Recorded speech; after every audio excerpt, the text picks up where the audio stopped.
the non-native red fox, a little larger, usually outcompetes the native gray fox. Even though I don't hunt, this reconfirms my patience and prowess as a stalker when nature reveals the secret behavior of its wild prowlers at midday. Second time I've seen the gray fox. Tribe scribe. Stop screening at yourself and look up! Some things have to be experienced, not scrolled, Skyped, or panned. Ulysses, my father, taught us it doesn't matter that 1 million people have done it before you. You have to seek it out. Niagara Falls, the Grand Canyon, and that's my father, this is me. Finding a cache of butterfly eggs, a batch of perfect donuts thinner than your fingernail, deposited and sticking to the underside of a leaf.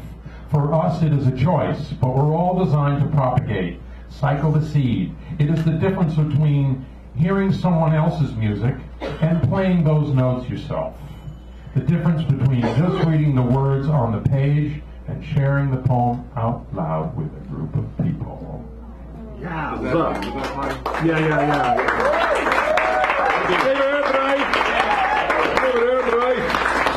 Thank you. Thank you. And now this thing is performing the way it should. One more quick one. Yes. Go ahead. I'll have an entendre. Make it a double. Now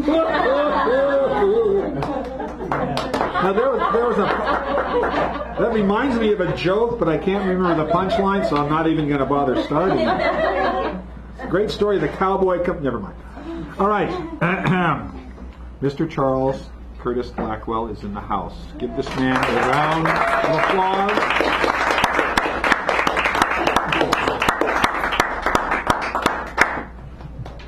A wonderful poet. A hip guy. You can see his hips right there. Sorry. Often we grow weary. Wow, wait. Try it again. Yeah.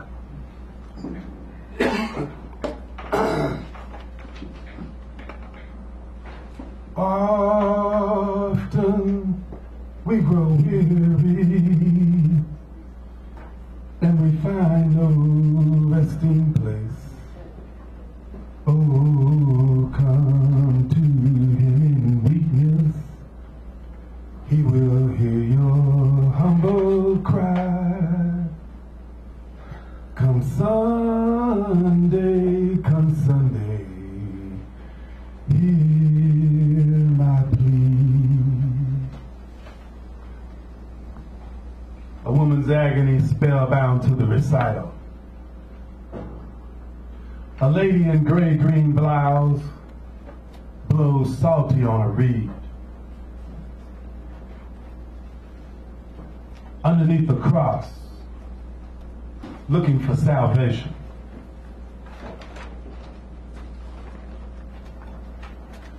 She blows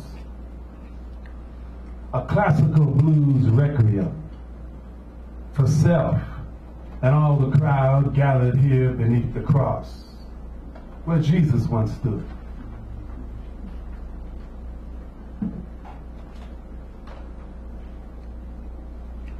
Her man left for groceries and never returned.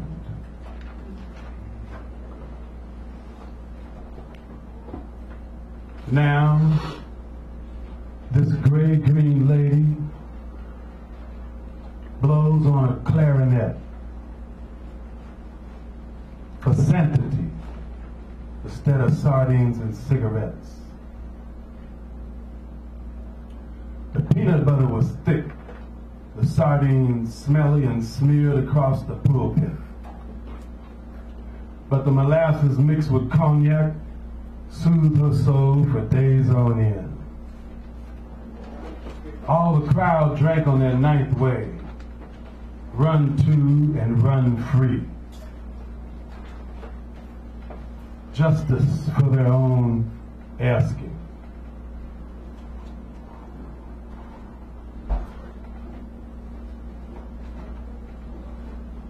Now, this gray-green lady blows own salvation. As the bell tolls, swing low, sweet, high-pitched clarinet in a neutral riff. As she blows with piping hot sequins, nearer to the cross, nearer to this woman's aching heart. Come Sunday, nearer to the cross. Charles Curtis Blackwell.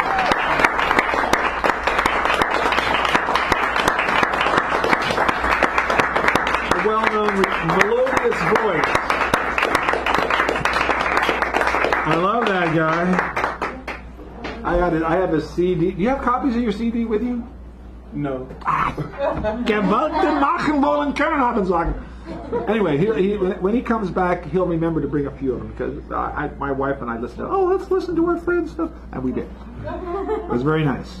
Thank you, Steve O'Carolan. Come on up, give him a nice round. Steve O'Carolan.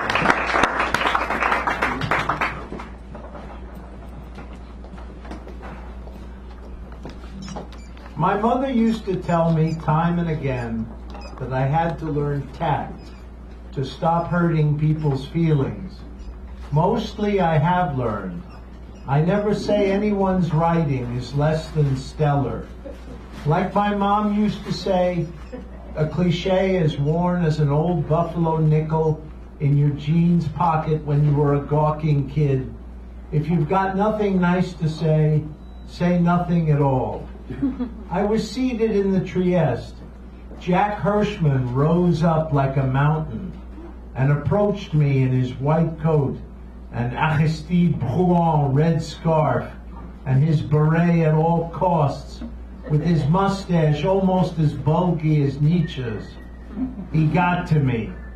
He got to me and bent down and said quietly as he held his $1 communist newspapers in his hand, and he said, "Yesterday you acted like you were doing me a big favor when you gave me $1 for this paper. You are not doing me a favor." Then the mountain left Muhammad, and I was sitting in place. I was sitting in place like a total idiot with an ice cream cone squashed on my forehead. I have still not learned. I disrespected the one-time poet laureate of San Francisco. I would rather read articles in the New York Times, but next time I will treat him with the respect he deserves. Hear, hear.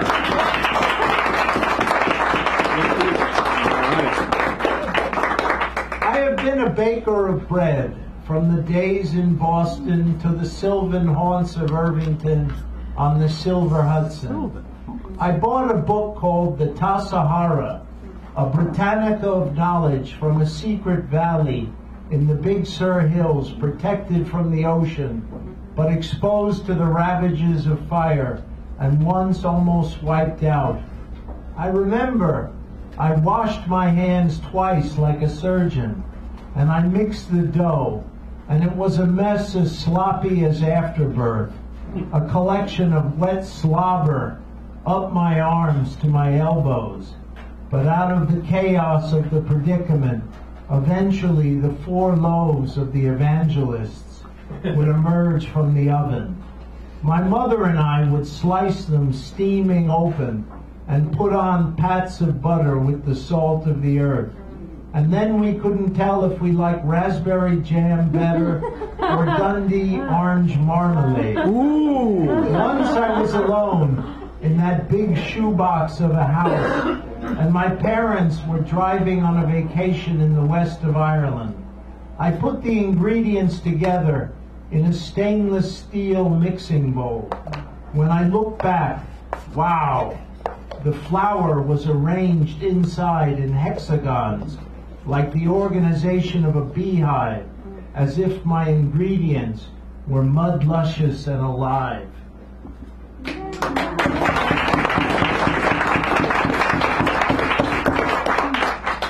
Let me talk again a little about my bike. Bought for under $350 from my father. The sky blue Schwinn Continental. the most beautiful bike there has ever been in this waste world and wild. A heavy cruiser, stronger than dirt, that never failed me for more than 6 months on the highways of Europe beside myself for joy, discovering much, such as the Sistine Chapel, with a big gear to go fully loaded up walls.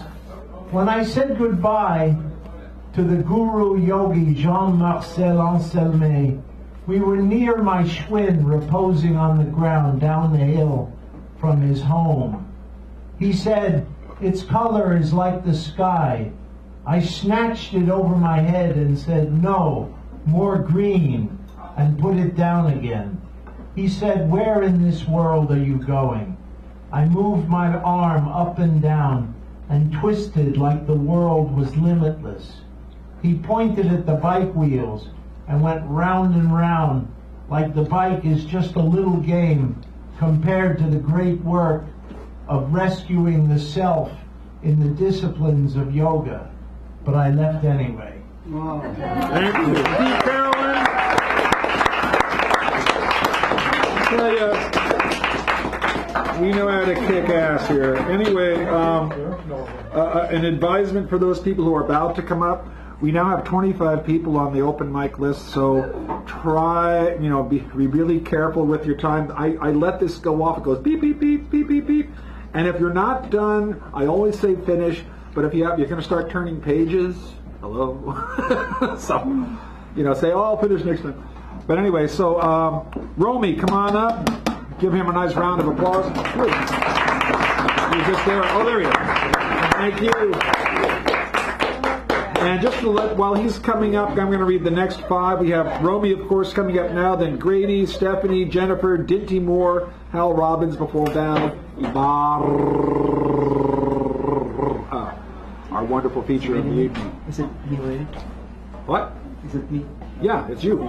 You're Romy. Yeah. Romy, sorry, I shouldn't be doing that. This is my second time here. Wait, hold on. I was here like 2 weeks ago. Okay, Yeah. go ahead. Are we on? Oh, here I am. Internet? This one? I'll get you. Sorry. Yeah, it's on. Yeah, it's on. Just get really close, because otherwise it doesn't carry. Good, thank you. All right. I came here to remember my sister-in-law who passed away a year ago.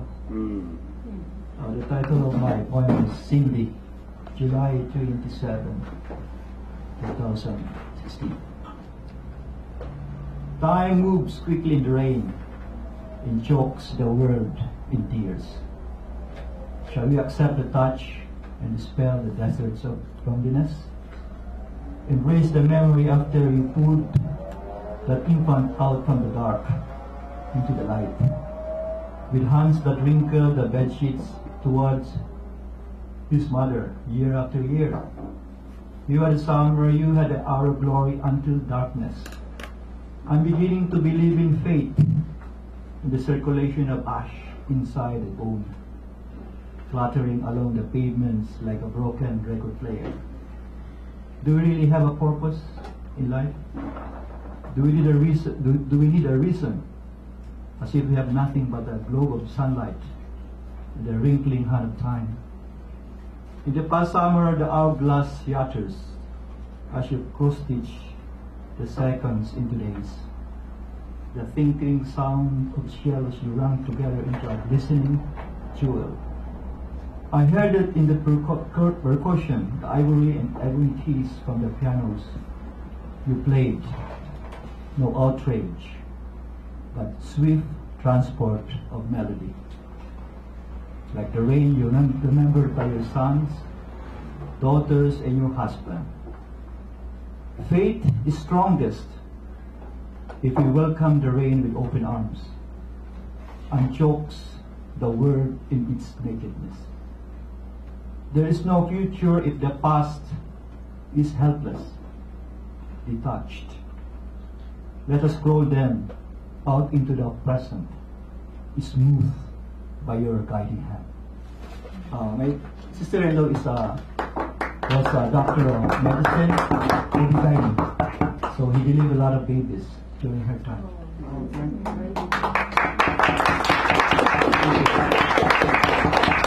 The second poem is titled Moon Over Yosemite. The moon spills its gold light over the rock-hard granite, its face lashed over the valley, carved cleanly like a knife. Plunged its face in more than one front. He even hoped, though I heard the gnashing of teeth like from the cold glacier. No horse but huge caterpillar bulldozer that grounds and crushed and lifts the earth upwards. Have you walked with 2-ton glidetons, dinosaur to usher the age of giants? Hang a shingle of life over El Capitan and let me glide like a spider. A monument lost somewhere in time, a piece of work made by the heavens. O moon, O cold murderer's eye, rise up and break us apart into boulders, rocks and stones. Let me weep like a river that amble in your lap, weary shattered and cuddled into sleep, sung into lullaby by conifers and pines. Thank you. Thank you. Well, thanks and welcome back. Keep coming back. Boom. All right. All right. Now, I did make a minor error because I did read the names in order, but I put a mark in the wrong place, so I skipped over Owen Dunkel, who is coming up now. Mr. Owen Dunkel, thank you so much. Sorry about that.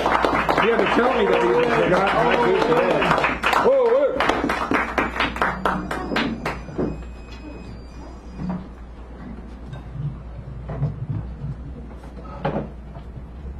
Thank you. Can everybody hear me? Yes, we can hear you. Incidents.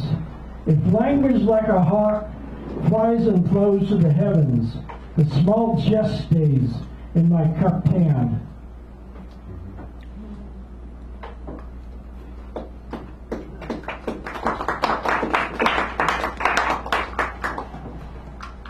This is one that Bifford seemed to like.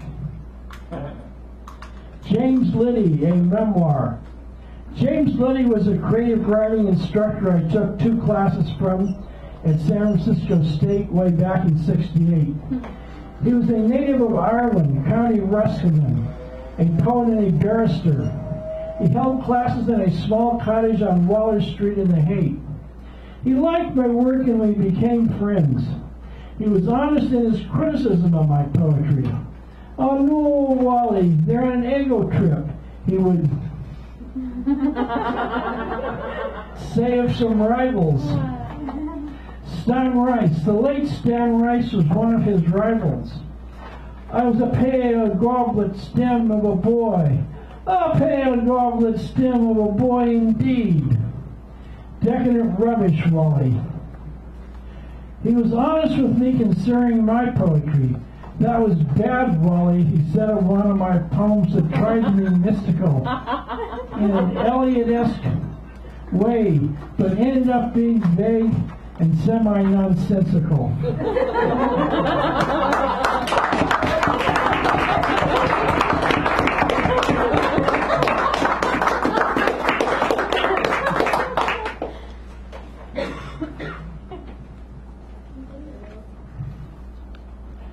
Daybreak. Apples fall from the window. Tears lie in wait at my door. Leaves are quiet in late October. Cancel the sky of the poor. Users like sharpened pencils ride the bus once more. Feelings lost to the bric-a-brac. Stars live well before score. We think and talk in the sun. Red, meaty blood and gore. Our minds made up like yesterday, and fashion a deadly bore. Sinners wail by my window, cruel sounds I ignore. Gnashing continues throughout the day, sleeping at night at shore.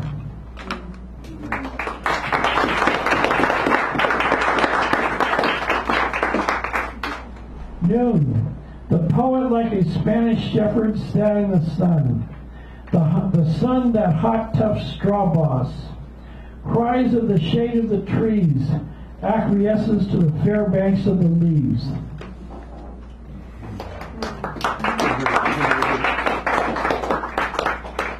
Staccato, a sea of angels foretold its passing waves, knock with their fist on the seawall of yesterday. A knife-like thread of the raving of the gray air, telling the story of the future of ants, beetles, mice, the like of the nature of the estuary-like birdsong, mining the verbal consciousness of existence, as you are betrayed by your lover in the midst of a dream.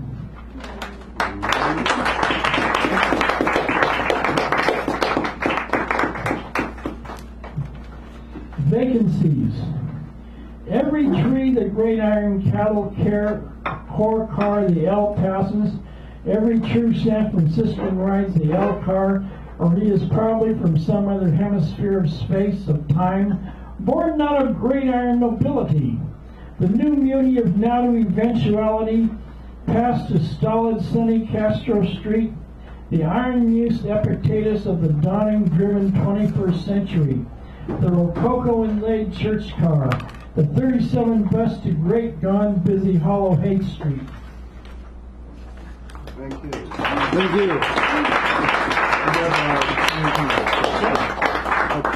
Okay, one more. Sonnet, Sunday Suppin. It was in and out of our time, I jumped from the train. Another Sunday. Rain made my eyes blur. Speak of mine to the sun-filled chimes, an hour or so again, to drinking again in Spain. Climbing up gargoyles to sublime excesses of the cap and bells. Gaudiamus Egyptor, all sing to the sea. Here and there, leaves of green peas stare upward with eyes of stars, as half-mad tenants pour from bars. Thank you very much. Thank you, John Knuckle. I'm sorry about the delay. As seemingly as it was, is it may be. Well, if the feature would now kindly give the Queen's wave, we could acknowledge the presence of Val Ibarra in the house. Our feature has arrived. And to her immediate right, my left, is James Zealous, who I wrote in here, so he should know that he has been written in on the list. I've been told. You have been told. Thank you. We appreciate that. The artistry of the voice shall continue. The next 5 readers, we have our Grady, then Stephanie, then Jennifer, then Dinty Moore, then Hal Robbins coming back for the open before our feature, Val Ibarra takes the stand. Grady Means, would you kindly come forth and hold forth or fifth as you see fit.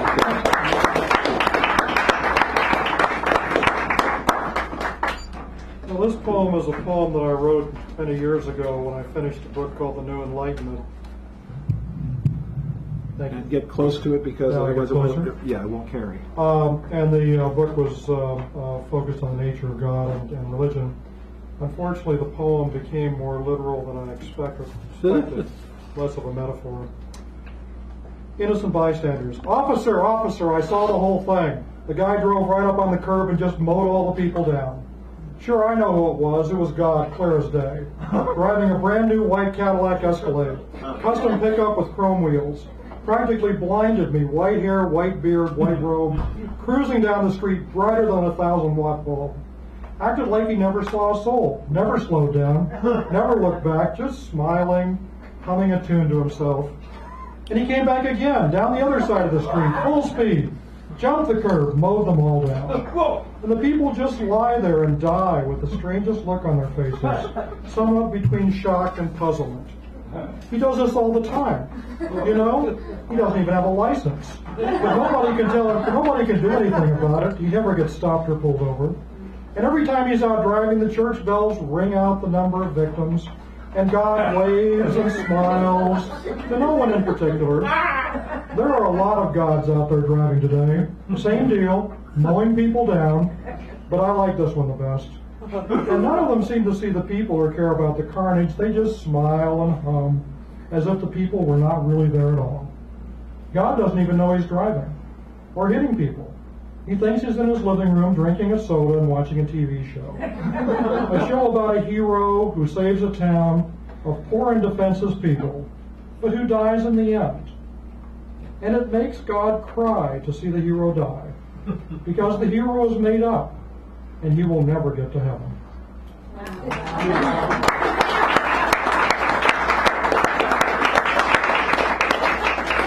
Odd but true. This next poem is from a book that I wrote called Endgame. It's about retirement, which is something I know a little bit about, and certainly growing old and retiring. And it's about, at least my thoughts on people who draw identity and meaning from their jobs, but then they run a great risk of not stepping far enough away from that in their later years. It's called Occupational Hazard.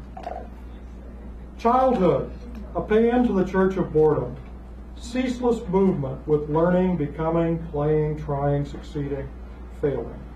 Molding solitude into fantasy and invention and into a person.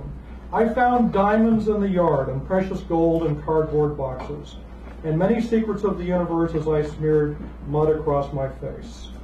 Unlearned doctrines of the stars and the night sky, with everyone different but no one different. A God that is a close friend and a playmate. But adult supervision, fencing, organizing, socializing, teaching, stifling. The child is the priest of life's great mysteries, casting out demon solitude. But children are carefully taught and learn to fear and understand differences and be organized and be busy, and they forget the scripture of the Spirit. And they no longer look up at the limitless night sky, but they look down at the earth and get in line and march to the tune they're taught. Life's amnesia helps us forget, and we learn more and work and raise family and tend to many obligations. We add value to the world. Meetings, schedules, trips, conversations, golf and tennis dates, bills to pay, compass and roadmap of our life. Our God is occupation, not ocular since we cannot see, but beyond the screen in front of us, perhaps the cult of busy. And so we cease to search the sky or probe our souls, our inboxes full of mail and meetings, delivering the message of our new God. But crash, there are suddenly no more meetings. There's no mail. The phone does not ring. The occupational army has left the field. Lost on the empty battlefield, and every silence take hold in the mist and fog, we grope our way toward friendly lines that are not there. The action moves on, and without rank or battalion, we look for new worlds to occupy. And so you retire to a world of boredom and fear of not adding value to the world, no troops to lead. But as you cross the empty field, try not to overlook the diamond mine that you used to dig in as a child, long forgotten, but still full of precious stones. And don your priestly robes and learn again the old magic that helped you search the sky and the inner secrets of your soul. And put aside the differences that became the grid map of your life, and meet the God that loves all and others all with the same light. Stop, listen, put down the mail and phone, forget the schedule and the bills, listen to the silence, and find yourself again. Thank you, Brady.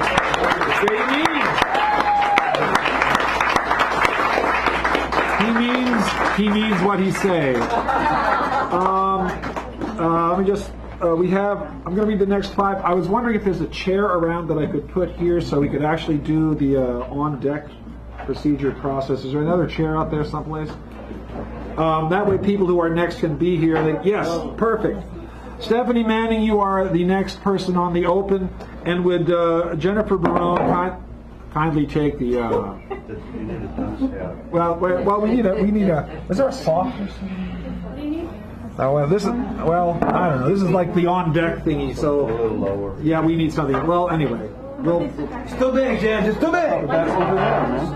Oh, yeah, wait, so you can sit, you can sit over there so you're ready to go. That way, I didn't think of that. Give this woman a round of applause, please. She helped me out so much I can't even believe it. For God's sakes.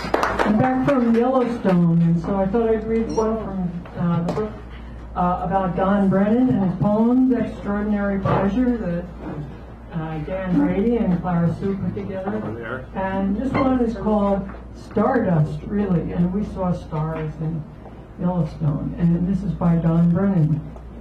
They really are clouds of dust, the stars. I noticed standing on a winter night in a Greyhound bus parking lot, they were crushed and dusty as the frost beneath my shoes, the stars. They really are clouds of dust. How it took so long to notice a truth as simple as an old song is no mystery. Has it been half a century? What is time in the dim mind of a man to stars? Now I see, tossed like fine grains of sand, riding canyon winds, stars ride gravity. Their canyon is the mystery of heaven, the vault, the void, the nothing that is everything. Stars dust the emptiness as a snow flurry announces a mountain blizzard. Sprinkle the night with light, swirling in thin clouds, leaving constellations displayed like bare rocks, like the folded arms of evergreens in the first hour of a storm. Hoagie must have been in love on that Indian night in 1924, taking a break from law school, possibly a lecture on evidence, distracted, yearning for his sweetheart's arms, staring at the cold sky, his melodic mind drenched in melancholy. Was he feeling robbed of love when he dusted outer space like a crime scene, lifted the patent print of the universe? Nice. Oh, Stephanie. There you go. Thank you. Stephanie Manning meeting Don Brennan. And now, Jennifer poet extraordinaire, co-host of The Word Party. Word Party. Thank you so much. I was about to get all We're confabulated. looking for a new place.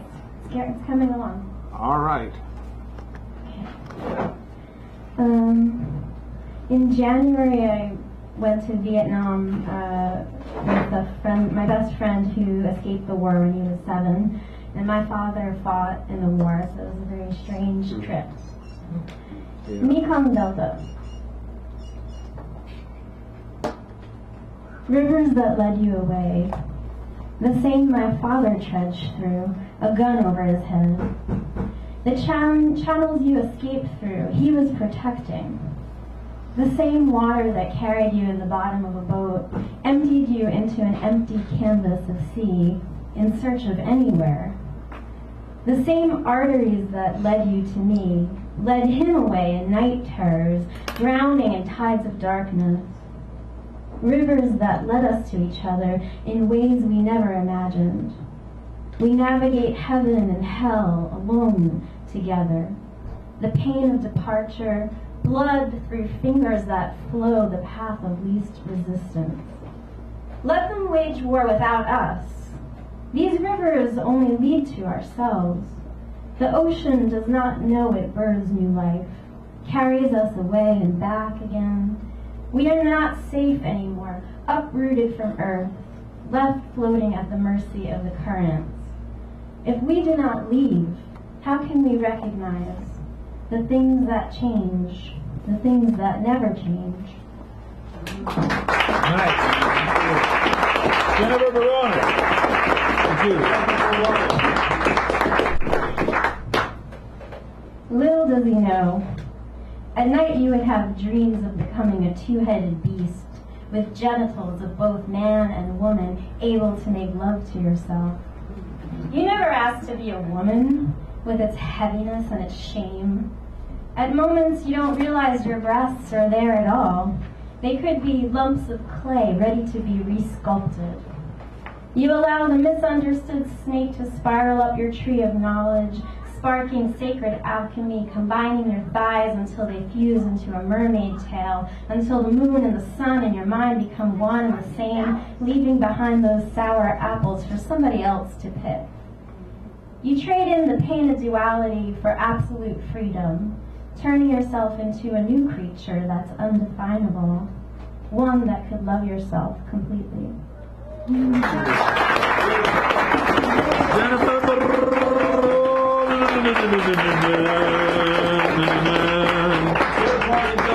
Word party. Where is it? Well, she has to find another place, then she's going to be around. Dinty Moore is next, which is one of my favorite meaty pen names. So I shall ascend to the throne here before your very eyes. You put this the way I can see if I can see me. Oh, that's good. Because I can't see me all the time. Okay, so in line with the theme of a very short haiku, it's old, so people who are older go, oh, I remember that guy. Late night. He walks in, says, Reagan has it. The dishes in the drainer collapse. True story. I thought it was very symbolic.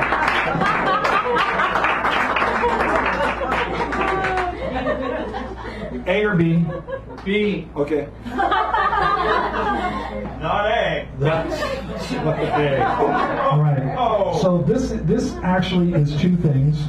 One is actually, this is why you should vote. And this is what you can do if you want to do something beyond that.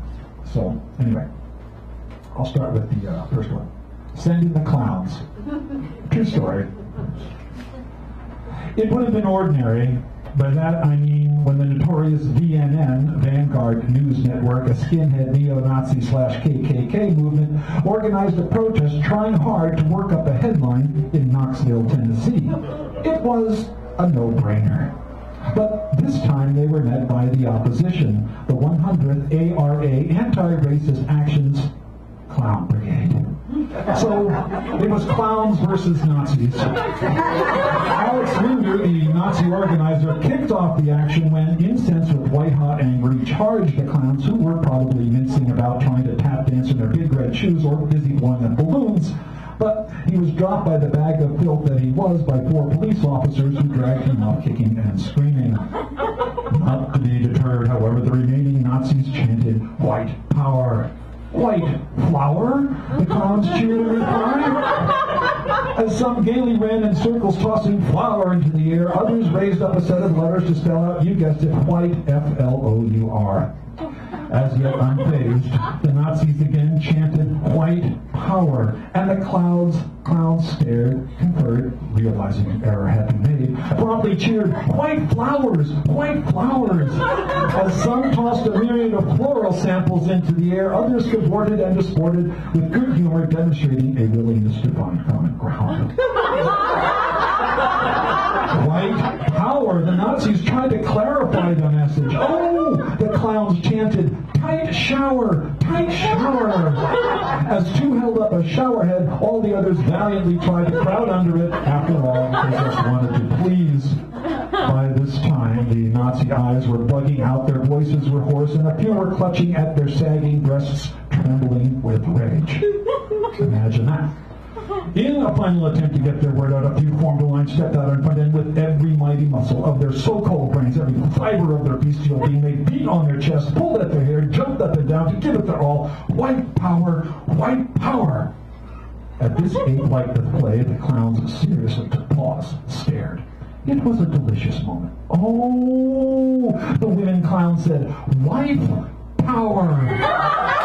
As some raised those letters in the air, others grabbed the nearest male clown, hoisted him into their arms, and ran around in circles. White power, white power, white power. Well, to make a very long story short, the vaunted VNN rally never quite got off the ground. However, the 100th Clown Brigade got great applause. And so it was that after a while, everyone went home. Well, except Alex. So sometimes it pays to read the news, folks. I mean, I couldn't have made that stuff up, and I want to thank a friend of mine, Amber, who posted the link. The story certainly made my day, and I think it made yours.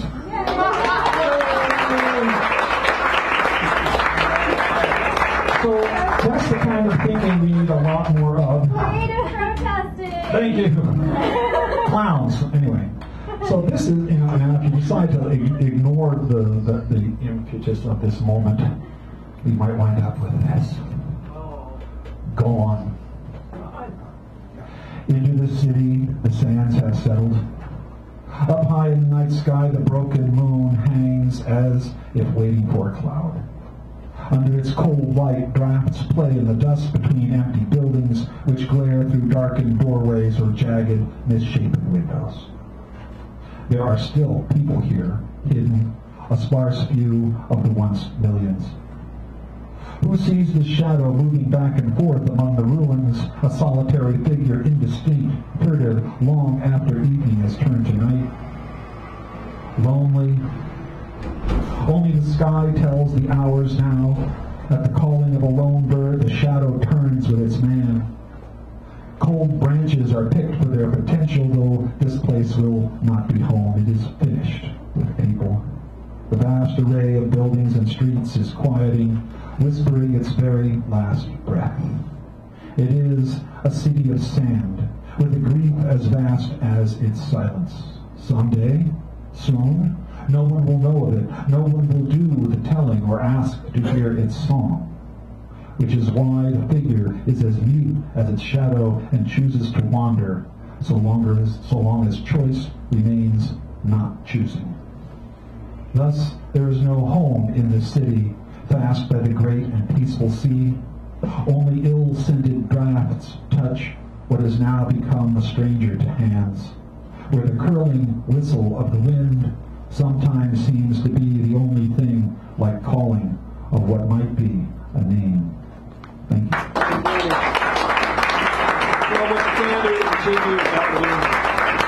Thank you so much. As Marco Harps, who was our injured closer, says, thank you blindly. All right. This brings us back to Mr. Hal Robbins before we head right into our feature. So, Mr. Hal Robbins, kindly take the open mic, please. Give him a round of applause. And respect the mic, as we like to say in France.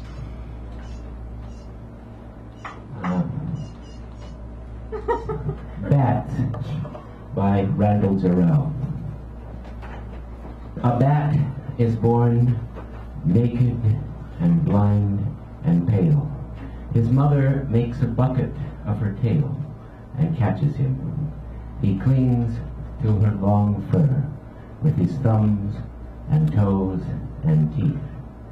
And then the mother dances through the night, doubling and looping, soaring, somersaulting. The baby hangs on underneath. All night in happiness she hunts and flies. Her high, sharp cries, like shining tapestries of sound, go out into the night, and echoing back tell her what they have touched. She hears how big it is, how far it is, which way it's going. She lives by hearing. The mother eats the moths and gnats she catches in full flight, in full flight. The mother drinks the water from the pond she skims across. Her baby hangs on tight. Her baby drinks the milk she makes him in moonlight and starlight, in mid-air, their single shadow printed on the moon or fluttering across the stars, reels on all night. At daybreak, the tired mother flaps home to her rafter. The others all are there. They hang themselves up by their toes. They wrap themselves in their brown wings. Bunched upside down, they sleep in air. Their sharp ears, their sharp teeth, their quick, sharp faces are dull and slow and mild. All the bright day, while the mother sleeps, she folds her wings about her sleeping child. Hal Robbins, Dr. Hal. Thank you. Now I have to go back up there because this is one of my favorite parts of the evening.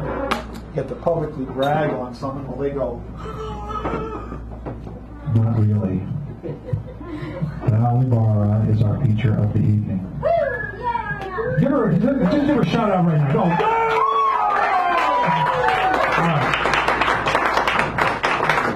Right. The woman's poetry is varied, deep, mystical, particular, funny, political, angry. angry, happy, sad, you name it. She can do it all. She has poetry. You have books, don't you? Yes, no? I do have a book. She has books. So you may see her at the So that's good. But what's the name of the radio station? I keep forgetting. Mutiny Radio. Mutiny Radio, Friday, 3 p.m., right? And it's 21st in Florida. Correct. Wow, I remember.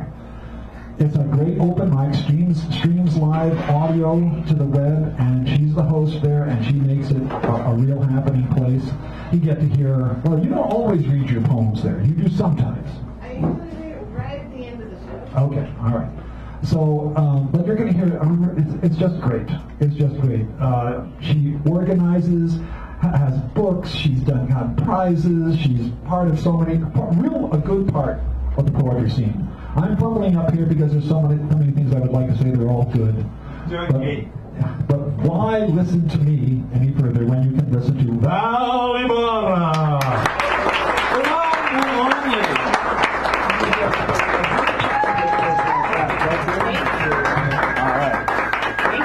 Keep it going. This person, you know. Thankfully, I know her. Thankfully, I know Dan Brady. What a sweetheart Dan Brady is, huh? Hallelujah! My iron lung is working again. Thanks for inviting me to feature. I've been looking forward to it for a long time. And you put out the word. Look at this place. Look at this place. It's one of the things I do. Like you said, Mutiny Radio every Friday. MutinyRadio.fm also. I do Women's Magazine with Global Val. That's 2 to 3 o'clock. And then from 3 to 6 with Diamond Dave, we do the community open mic. So everybody's welcome, musicians, poets, activists, travelers, time travelers, what have you. Yeah, I was there a few hundred years ago. Time traveling, Dan Brady. You know. We got with you up there. I'll let you know. It's really cool to have our friend and musician Bloodflower, who hangs out a musical virtuoso. Many instruments he plays. Tonight he's got the kalimba. So it's been a crazy couple of weeks. As Dan mentioned, I do write a lot of political poems. I'm not going to read any political poems tonight. Oh, we won. Because, well, when they go dark, we go light. Okay. All right, there we go. Now we're talking with gas. So I want to read one poem first, without music, in a dedication to our fun-loving host here, Dan Brady. Because sometimes, Dan's one of my favorite poets, and sometimes I write a poem and I'm like, you know what, there's a little bit of Dan Brady in that poem. So this is I gave her the letter H. That's right. This poem was brought to you by the letter H. Thank you. And this is A Knack for Happy. To have a knack for happy, one becomes very wealthy.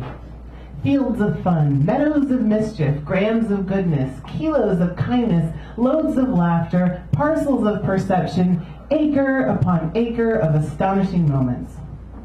Free from false promises, glee from the acknowledgement, safe from the searing edge of seriousness. Glow with gratitude, aspire to aptitude, relish in relaxation, invoke the imagination, sit and smile. I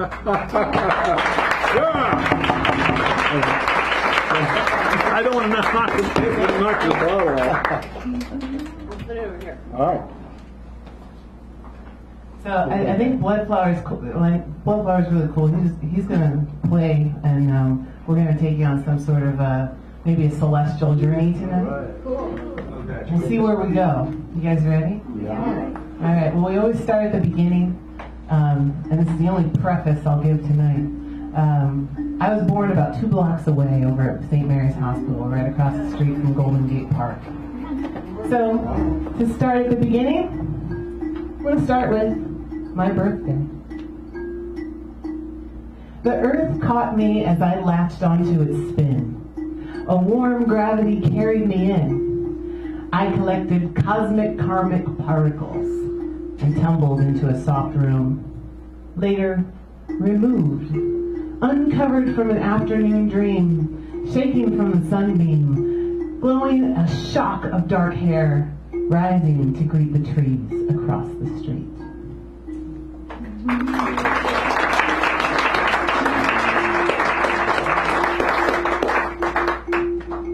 Sometimes you might feel this way. Sometimes my hands ignite, so I write.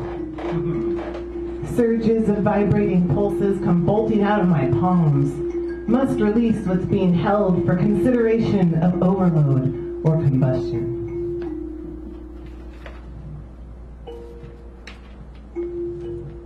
By the recent political Republican witch hunt rhetoric, I've been inspired by the divine feminine.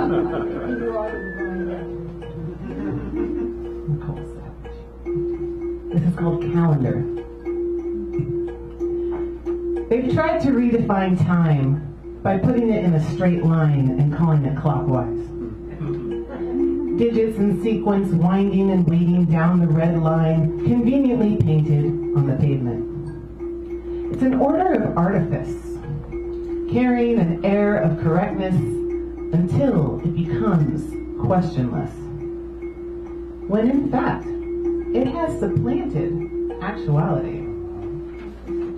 1,000 suns could tell us which way to look for morning, but the subtle and unsettling oversight is the course of the moon running what would be called counter.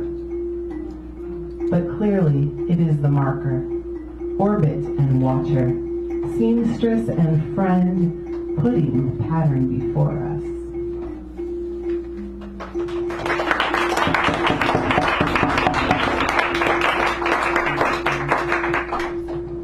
I knew it was coming. The flush through my body, the hardness of my breasts, a wash of solemn resolve, my power playing out its monthly incantation, announcing itself as present. It makes me think of Kali, that bloodthirsty Hindu goddess who was made to save the world from war, but whose celebratory dance shook the foundation of stability. She had become trophy happy, wore proudly the human arms of the dead men whom she had silenced. But in this gory display, we see the stories of ego and victory. Don't dance too heavy on the graves, but rather gaze beyond the flood. Feed the rivers, but do not drink the blood. It is for the soil, the water, and the weather.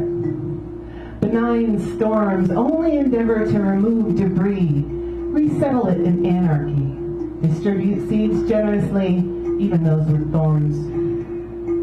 Brandish not a bludgeon, but move through the dense country with shameless grace, escalating senses and collecting shades of transformation.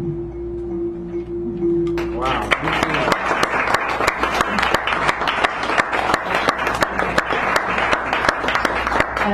And I want to point out, it's small, you probably can't see it, but on Bloodflower's kalimba is a Kali right on the front of it. So Oh, very good. worked out. She's small, but she's powerful. That's all you need to know. Here's another one. Here's a commentary to follow along. As the world calls for vengeance, retribution, returning hate with violence, as voters cry fraud in righteous indignation, the goddess, Mary Isis, is making cosmic love as a psychic salve. Roll under her touches. Be soothed and cooed by how much love is pooled in every pore of the hearts that seek love but see red, that suffer by association, yet whose souls are being fed by being fed up, raising the bristles that would otherwise love to be rubbed. Take a breath, friends. Hold my hand that I extend. We are one, wonderful and well. Of life's great spring, we are the oyster shell that feeds the soil and enriches the ground. Be vigilant, but be patient. The tide will always swell.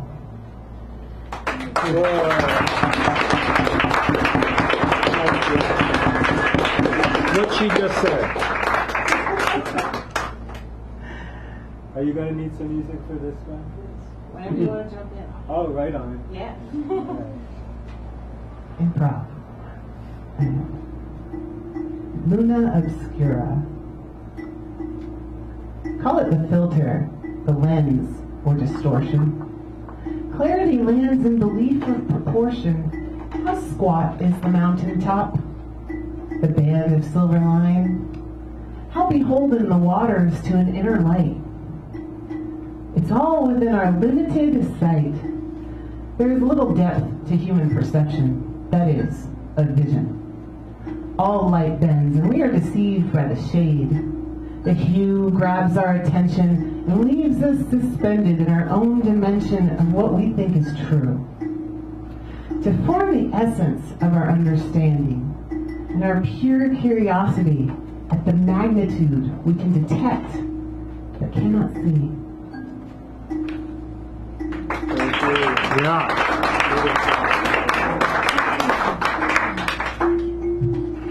We shut out the stars because they live out in a cold world. Sad to see them go as we close the hatch on a mesmerizing mystery that we'd like to stay up all night with. Yet, we can carry its light into us, let it rumble through us, warming our sensations with the surety of space.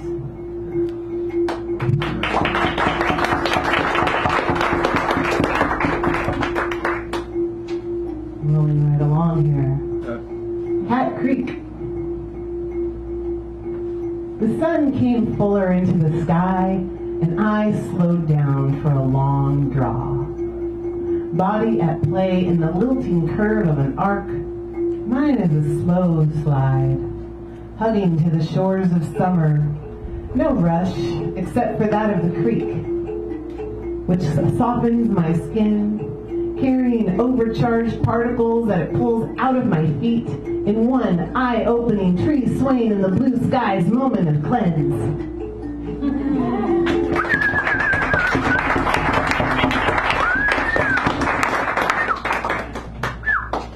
Oh, few little short ones here. Fluidity. Fluidity is the ability for energy to reach every part of one's body.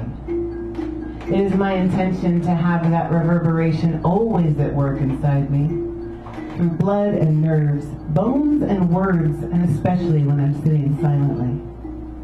I want the murmurs of my pores to speak lyrics of purity, radiate restoration, to be present in communication with everything.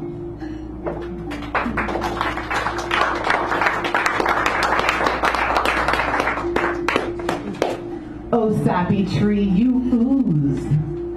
Breathe into creation. And when it comes, listen to the whistling wood, to the talk of hawks. Lay snake eggs in the shade, that the sun may penetrate the epidermis and warm us inside out. Radiate activity among cells and belly. Rumble, rumble. Rumble, rumble. Power surges through me. Zoom, zoom, the moon comes into my womb. Women awake for the sake of sounding and drowning out the distant drip of patriarchy. Yeah. Remarkable only in its failure to bear witness to our wisdom.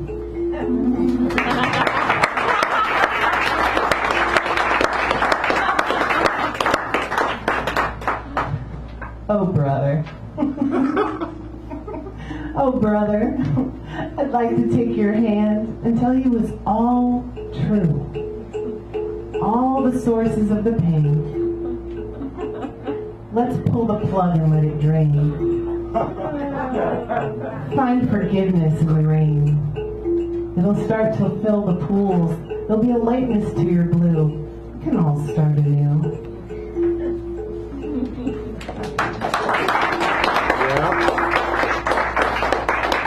Last one. In a world of perfect anarchy, our children have no names. As we pass the gate, forget them all.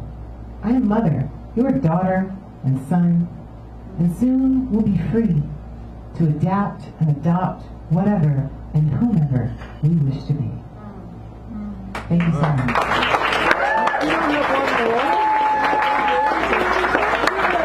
One more. Maybe they want one more. Ah, the book! The book comes out! The book comes out! All right, one more. Okay, now we're cooking. Oh my goodness. Oh my goodness. All right. What was it? No, not that one, the other one.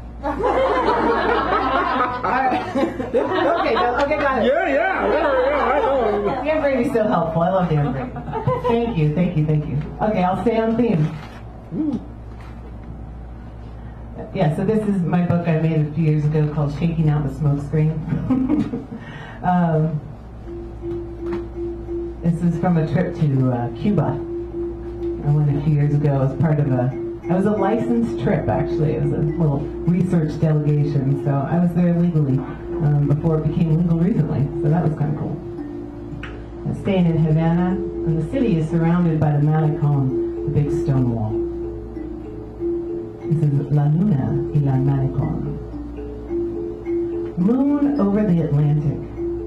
Elevated we, eyes to see the night through moving ships and mystery and history. Illuminating cityscapes, cloud-captured shadows outlined by the Malecon. The stone wall encapsulating concrete interpretations of beauty and necessity across the ages. Elemental ships quickly captivating the distribution of perception. Water, like a living hallucination. A charcoal fleet at the edge of the city's feet, wetting the palette of time.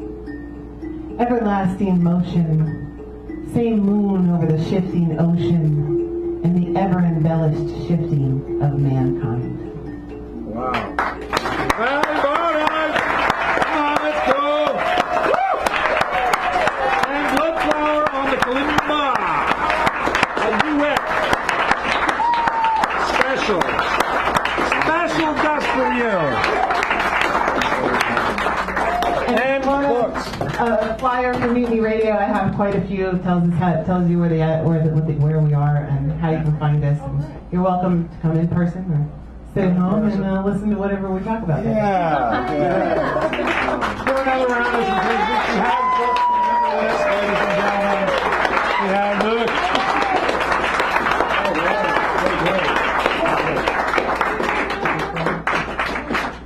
All right, just very quickly, because we're going to take a short break. When we come back, we have more poets. Now, the thing that's really cool today, let me just untangle myself here. We have at least, I think we have 7 new poets who are here for the first time. 7 of them. I can't believe that. So that's worthy of applause right there. All right. And Bob is going to bring us back after the break. I just do a few things here. First of all, the upcoming features next week, the 3rd of August, Richard Loringer, very nice poet. Thank you. And on August 10th, Indigo Hotchkiss, one of the founding people for the 8 Hours Ashbury Literary Journal. And on the 17th, we have young Stephanie Manning as a feature here. So that's going to be a lot of fun. We have Bob, Mahida, it looks like Muniba, I got it right? Muniba, Neil, Michelle, Lulu, E.K. Keith, Clara Sue, Buford, Yasmin, Sierra, Alice, Ambrose, and if Marco Hart shows up, Marco Hart. Then we got James Zealous that I put on the thing here. So you're going to be the Clench Your Closer Super Duper Bulldozer, young man over there. So about 7 minutes, the camera will be off. It will not be recording or doing anything while we're here. So enjoy, schmooze, get something to eat because that's how this place survives. Teddy thinks as long as he's, having drinks or food, having soul and stuff like that, it helps keep this place viable. So if you do that, that's wonderful. Schmooze. I'll come back and annoy you in a few minutes. Annoy. I know. I mean, it's like what the. That's wonderful. I know. I'm happy.